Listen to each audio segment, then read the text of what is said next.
Right, I'm here on the video camera. It is. Oh, yeah, it is. Right, I'm here on the beach with Ben Proffitt, probably the man of the moment in British homegrown wave sailing, having had a pretty successful event at Pozo, having beaten Scardy. Where did you come in the end? Well, only 13th, but still was alright. Yeah, it's pretty good, eh? I mean, was that the highest ranked homegrown British sailor? Or there? No, I think Sky, but there was quite a few of us actually. The Brits did quite well. We had Ross, me and Sky in 13th, and then I think Swift finished further up there. But I mean, for me it's pretty good even 13th, because it was just who I beat rather than the position I got. Yeah. I did okay in the double, but not as well as I wanted to.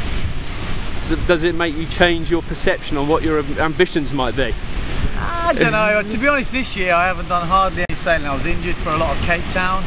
I got back from Cape Town and then the UK was just windless, and then we went to Ireland like a month, 6 weeks later, and somehow I ended up winning that. So I was like, oh right, okay, and I thought I'd do some training before Pozo, and then we had no wind at all, so I just spent the time mountain biking.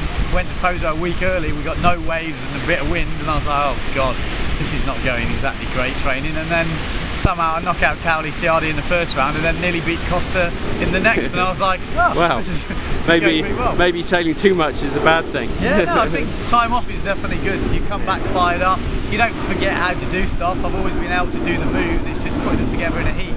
So the pressure's off me. I mean, when you go against someone like Cowley or Costa, there's no pressure on you at all. You're expecting to lose. Yeah, so true.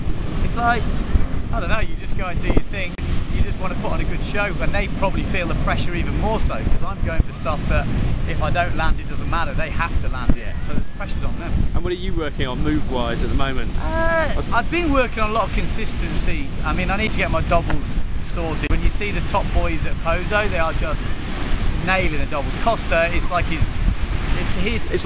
when I go out and do a planing forward on the first run, he would go out and his double is his normal. It's his normal, And Ricardo, Victor and him have got doubles just absolutely nailed. The other guys, there's still a lot of room for improvement. Mine too, I land a lot of mine wet, which is a bit. And on the wave, I saw you do some pretty nice tackers yesterday. Yeah, I mean, on the wave, my wave moves, I've got pretty much everything. I can do backside threes, tackers, wave 360s, goiters, I can do pretty much everything, but to land them in a heat is always difficult, and it's whether you take that risk or you go for a safe move. Usually I'm always pretty safe, which I found out in Pozo this year when I took a risk, I ended up landing everything, so maybe I should take a risk more often. Maybe.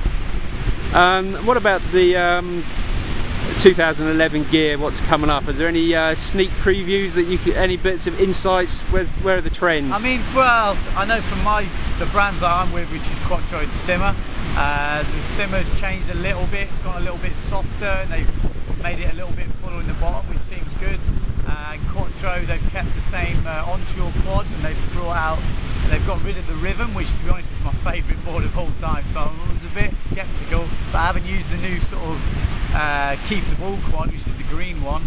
It seems just as good as the Rhythm, if not better, probably for down the line. It's got a bit more grip, but I still might keep the Rhythm just for those days when the onshore. I quite like a twin for that. Yeah. And in the UK, who are like the up and coming sailors that perhaps none of us have heard about?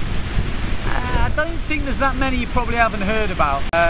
Wave sailing wise, the boys from over here in Tenerife are pushing. Yeah, they are, aren't they? They're still pretty young. You've got Graham Woods and Adam. They're just in their early 20s, aren't they? They've got some moves, and then you've got the Tuscan boys, which is Muzz and George. They're all good for a laugh.